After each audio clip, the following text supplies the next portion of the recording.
Hi everybody, welcome to week 2 of our online learning for CP Algebra 2. We're going to continue with Unit 8 in working with exponential and logarithmic functions. This video is going to deal with Section 8.3, which is the application of exponential functions. So it's going to tie in what you went through and learned in the first two sections. You'll definitely want to have a calculator handy as you're doing this because we're going to be working with several different formulas and getting some numbers that aren't exactly easy to come up with mentally. So as you are watching this video, I'd highly suggest follow along with your calculator, see if you get the same calculations I do. If at any point you want to try the next problem, pause the video, see if you get the same answer I do. Otherwise, feel free to watch it the whole way through and get all the explanations that you need. So we are going to look at several different exponential functions that we're going to use for different things. The first is probably the most generic type of function that we can use. It's a basic of exponential growth and decay functions. What this basically allows you to do is to find ways that things can increase or decrease by a fixed percent every year, every day, every month, whatever the case may be. So you can see here at the top of the screen that to write a exponential growth or decay model, you can see the formatting up here. So y represents whatever the answer would be, obviously. A in this problem would be the initial amount. R is the rate of the percentage, whether it's an increase or a decrease, and T is represented as time in number of years. Now, one thing you notice the plus minus sign. This does not mean we're going to be adding and subtracting with every single problem. It's just the same format we use whether we're adding. So adding is going to be for growth models, or subtracting, which will be for decay. So in these type of problems here, you do want to identify whether you are showing growth or you're showing decay. Normally there'll be there'll be a word or two that will clearly indicate which is which, so you know whether or not you're going to add or subtract the rate. So we're going to look at the two examples here underneath, and then we'll move on and look at another few different types of exponential functions. So number one here, going back to 1996, which was way before any of you were born, there were 2,573 computer viruses and other computer security incidents. Next 7 years, number of incidents increased by about 92% each year. So we're going to do two things. We're going to write an exponential model that gives the number, and it says n, we're going to make it y just to make it more consistent with the formula up top. Number y of incidents t years after 1996, and then we're going to use it to find out how many incidents there were approximately in the year 2003. So, first thing we're going to do, before we fill in the blanks, is I want to identify all the different pieces that we need. So, we can see our different variables.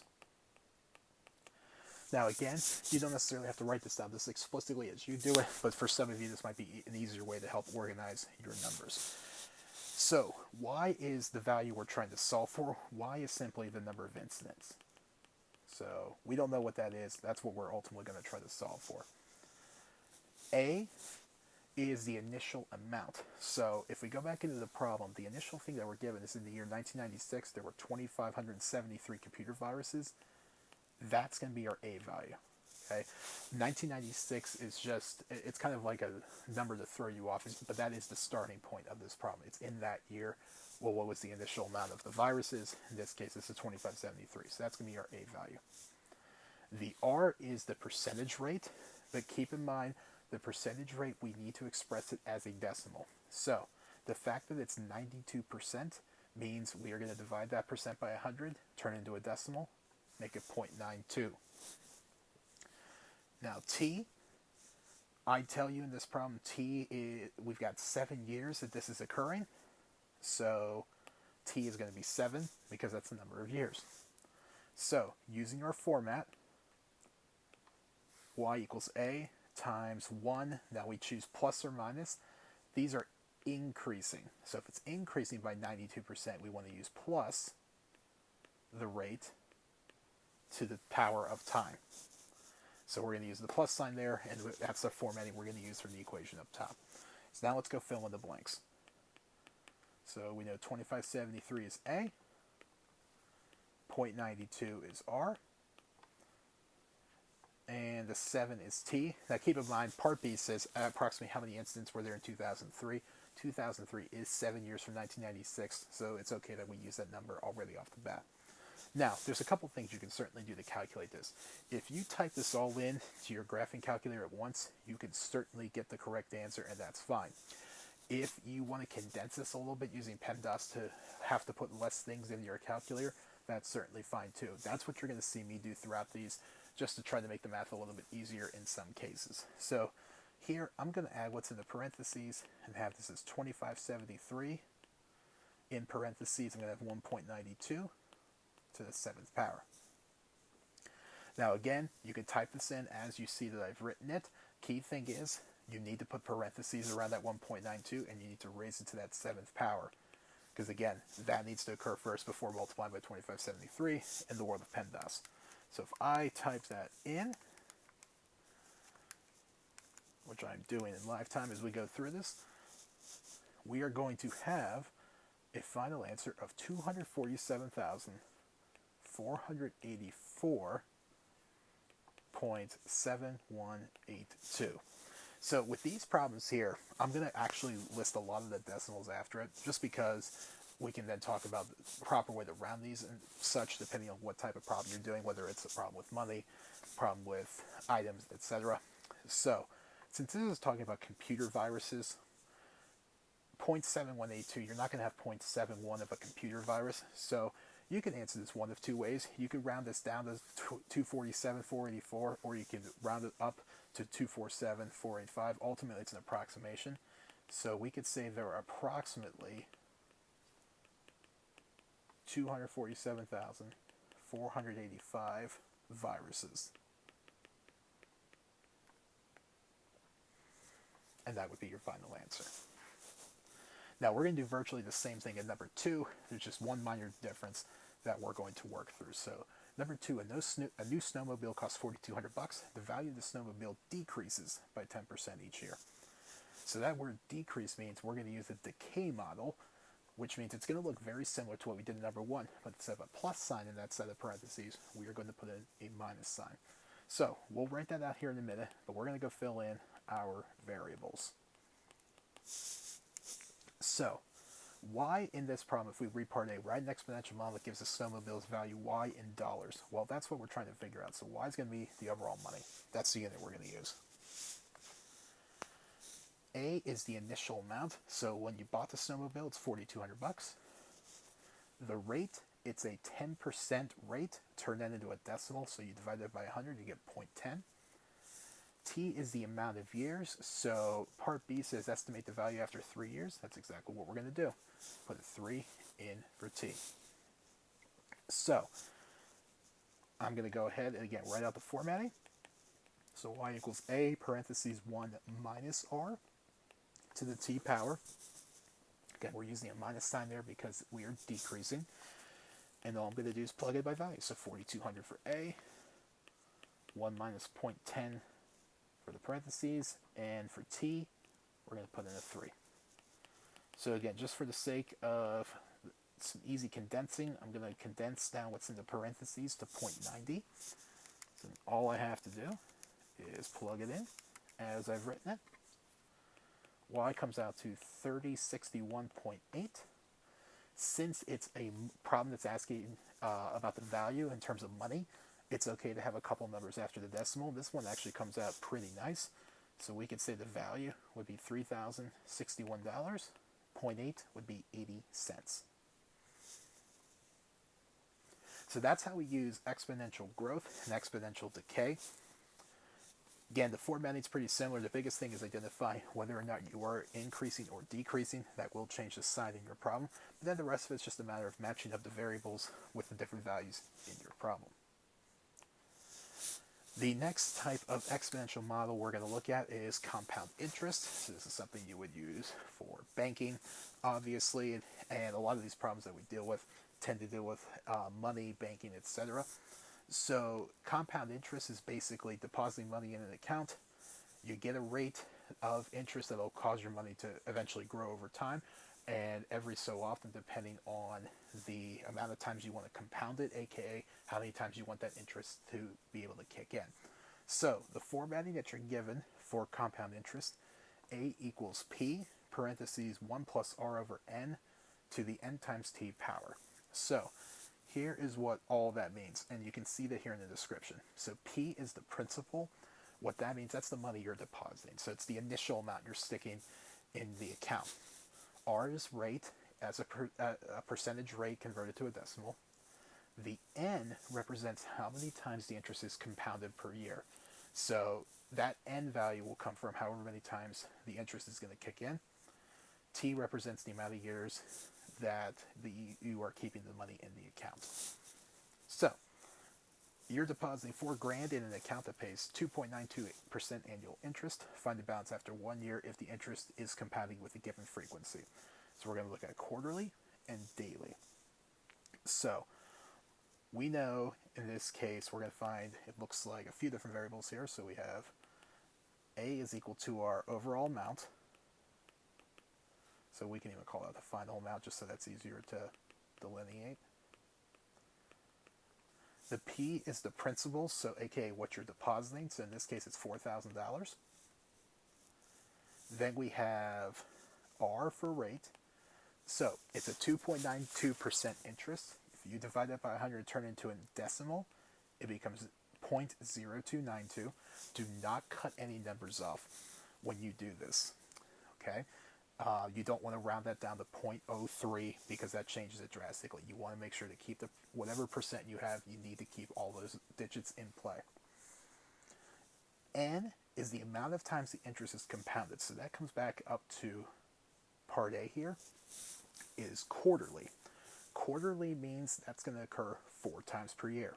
So our N value is 4. The T would be the amount of years you're going to keep in an account. So if we go back into the problem, it says find the balance after 1 year. So T will be 1. So now we're going to go ahead and again, I'm going to rewrite the equation out. You certainly don't have to do this every single time. You can just kind of look at it and copy, but that way you have it right in front of you here. We're going to go ahead and plug all the numbers in. So 4,000 times 1 plus 0.0292 over 4 to the 4 times 1 power. Now again, I'm going to go ahead and condense what I can. So just again, so I don't have as much to stick in the calculator. And those of you that may not have the TI-84 handy, this will certainly help because there'll be a lot less that you'll have to stick in parentheses or anything like that. So I'm going to go ahead and punch in what's in the parentheses. Now, again, we don't want to do any rounding until the very end of the problem. So I know typically we round to 2, maybe 3 places. This comes out to 1.0073. Keep all of those digits because it'll give you a more accurate answer at the end. The exponent, it's the 4 times 1, so that becomes the 4th power. Now this becomes a lot easier to enter. And I get a final amount of $4,118. This is now where you can round. It comes out to 0.085. We can round it to 0.09. And that's how much money would be in the account if the interest is compounded 4 times a year for 1 year.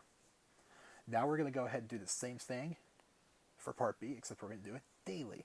So a lot of these values are going to be the same. So once again, A is your final amount. Your principal, again, we're using a lot of the same values. So we're still putting in the $4,000, that's your principal. Your rate is still that 2.92%, so as a decimal 0.0292. The value that's going to change is the N value. The N is how many times the interest compounds. So the key word here is daily. Now, we know leap years exist, but for the sake of what we're doing here, daily typical year has 365 days.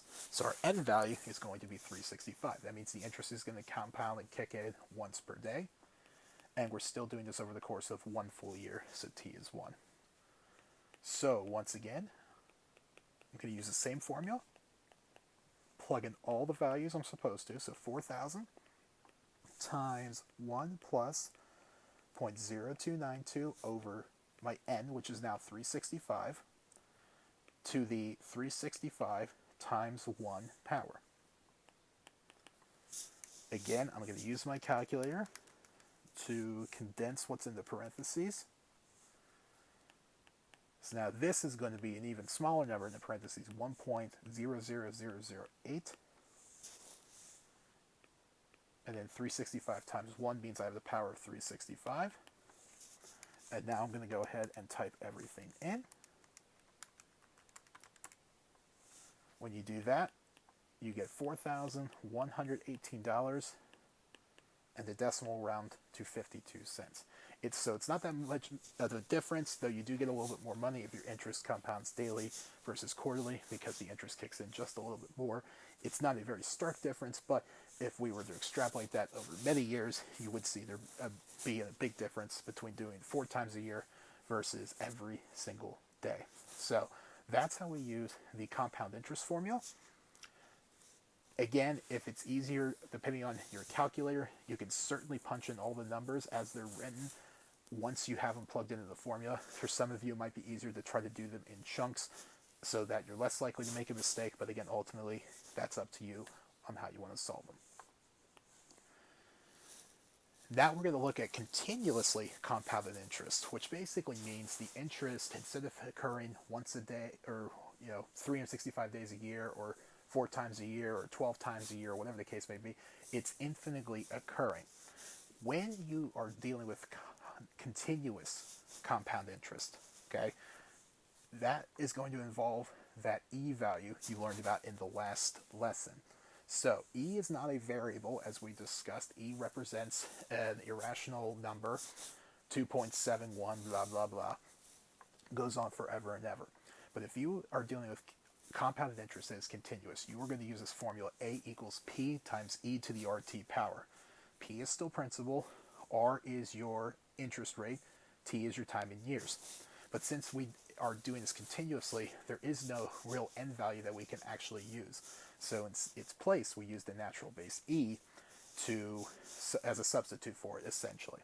So a little bit less to plug in, but ultimately the key word is to find that word continuous. And this is the formula that you'll use for it. So let's go ahead and again plug things in. So A is our final amount. So once again, I'm investing $4,000, or depositing $4,000, so that's my principal. I'm putting it in an account that pays 6% interest, so 6% would turn into 0.06 when divided by 100. And it's being compounded continuously. What is the balance after 1 year? So T is 1. So using this formula, A equals 4,000 times E to the 0.06 times 1 power. So again, I can condense that down, make this 4,000 times E to the 0.06. Now remember, we talked about in the last lesson how to pull E up on your calculator. So when you type this in, you'll type in the 4,000. To get E second division, we'll put the E in your calculator. Then we raise it to the 0.06. And that gets you a final dollar amount of $4,247. And the decimal will round to 35 cents. For number 2, we're going to use the exact same equation here, just with some different numbers. So if you want to go ahead and give these a try before seeing the answers, this is a good time to hit pause and definitely attempt them on your own. Otherwise, feel free to keep listening to the explanation. So, same idea, okay? We know that our principal in number 2 is going to be $2,500. The interest rate given is 5%. Now again, that phrase, compounded continuously, is why we're going to use this A equals PERT formula versus the one we had on the previous page. So for part A, we're being asked to do this over 5 years, and then we'll get to part B here in a second. So again, here's my formula. So it'd be 2,500 times E to the 0.05 times 5 power. I can condense that to E to the 0.25 power, because that's what 0.05 times 5 is. And then I can go ahead and find my dollar amount. So again, 2,500, second division, pulls up the E, raises it to the 0.25. This way I would get $3,210.06 when you round the decimal. So part B is pretty much the same idea. Again, you got your principal of 2,500. Your interest rate is 5%, so 0.05. Now for T, this is where you need to be slightly careful here, not purposely throwing in a wrinkle, but I guess in the way I am. T is represented in years. Notice I give you 6 months. So think about it. How does 6 months convert to a year? 6 months is the same as half a year, so we're going to say T is 0.5. So we're going to go ahead and plug those things into the formula. So 2,500 times e to the 0.05 times 0.5 power. Be careful when you put these together, because this actually comes out to a power of 0.025. So that's definitely a difference between that and what we saw in part A. And then we go ahead and enter it in. So this gets you a dollar amount of $2,563.29. So this should show you over a period of time using continuous interest. So 6 months, making $63 extra in your account is pretty good. But if you let it sit for a few years, look how much more money you end up making. It's another somewhere around $650-ish that you end up increasing over time. Now, obviously, if you deposit more money, you can make more gains, etc. But that should give you a good visual as to seeing how using continuous interest can help increase your money a little bit faster than putting interest over certain periods of time. So again, if you are using continuous compound interest, A equals P times e to the RT power is the formatting you are going to use. The last of the four formulas is Newton's law of cooling. This is a formula that shows how something cools over a given amount of time. So you can see the way this is formatted here, and I've spelled out what all the variables mean underneath. So T parentheses lowercase t, it just means it's a function of time. It's a temperature at time t. Basically, it's what's your ending temperature at once the thing cools, whatever the object is. T subscript A means the air temperature. T subscript 0 is the initial temperature of an item. This type of subscript is used a lot when you take physics. If you end up taking that, or in chemistry, you'll see a lot of those using 0 as the initial. Lowercase k represents the constant of cooling, which is a value that's given to all objects of sorts, and T is equal to time. So this formula here has a lot of different components to it. It's just a matter, again, of doing what I have here, having all of your variables lined up so you can plug everything in that you're supposed to and drop the numbers in where they're supposed to go. So let's read through this last problem here for Newton's law of cooling. You buy coffee that is 200 degrees Fahrenheit. So the initial temperature is 200 degrees. If your car is 72 degrees, and the constant of cooling is this big long decimal, find the temperature of the coffee after 10 minutes. So the air temperature is 72 because that's the temperature of your car. That's where you're taking it to. The constant of cooling, now again, this is a very long decimal, but kind of like with the interest problems, you need to keep all the decimals until you get to the very end of the problem. So we are going to copy this whole thing down and use that whole big long decimal, because every value to it is important to get the most accurate answer. So T is time. In this case, time is going to be represented over a period of minutes, 10 minutes. So we're going to go ahead and use the formula from up above and plug everything in. So T parentheses lowercase t, again, that's just the temperature after so many minutes. So we're just going to kind of leave that alone. I could plug the 10 in. We're not going to do any math with it, but at least this mathematically says the temperature after 10 minutes. So TA is 72 plus the initial temperature, 200, minus the air temperature, so 72 again, times e to the negative k. So it's going to be negative 0.035 81726 times t, which is 10. So once again, I'm going to go ahead and condense this down so that it's easier to work with. So I have 72 plus, I'm going to do what's in parentheses, so 200 minus 72 is 128 times e. I'm going to type in that whole big long decimal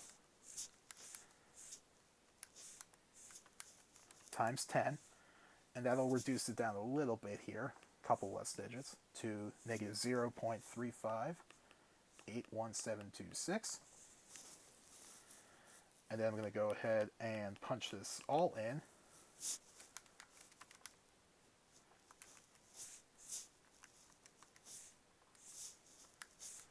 And once you do all that, again, you really want to take your time in punching all these numbers in, especially since we have some of these big long decimals here. What we end up with is a temperature of 161.47 degrees Fahrenheit. So, based on all these values, after 10 minutes, the temperature of the coffee is going to be 161.47 degrees. So that answers the first part of the question. What is the temperature after 10 minutes? Now, in order for you to drink it, so again, this is hypothetical. We all know some people can drink really hot beverages and some people need things to be cooled down considerably so it doesn't burn them. If the drink needs to be 145 degrees before you can drink it, can you drink it after 10 minutes? Well, after 10 minutes, the temperature is 161 degrees. So what we would say is you can't drink it because it's too hot. If it needs to be 145 degrees, it's still going to need several more minutes to cool off before ultimately reaching a drinkable temperature.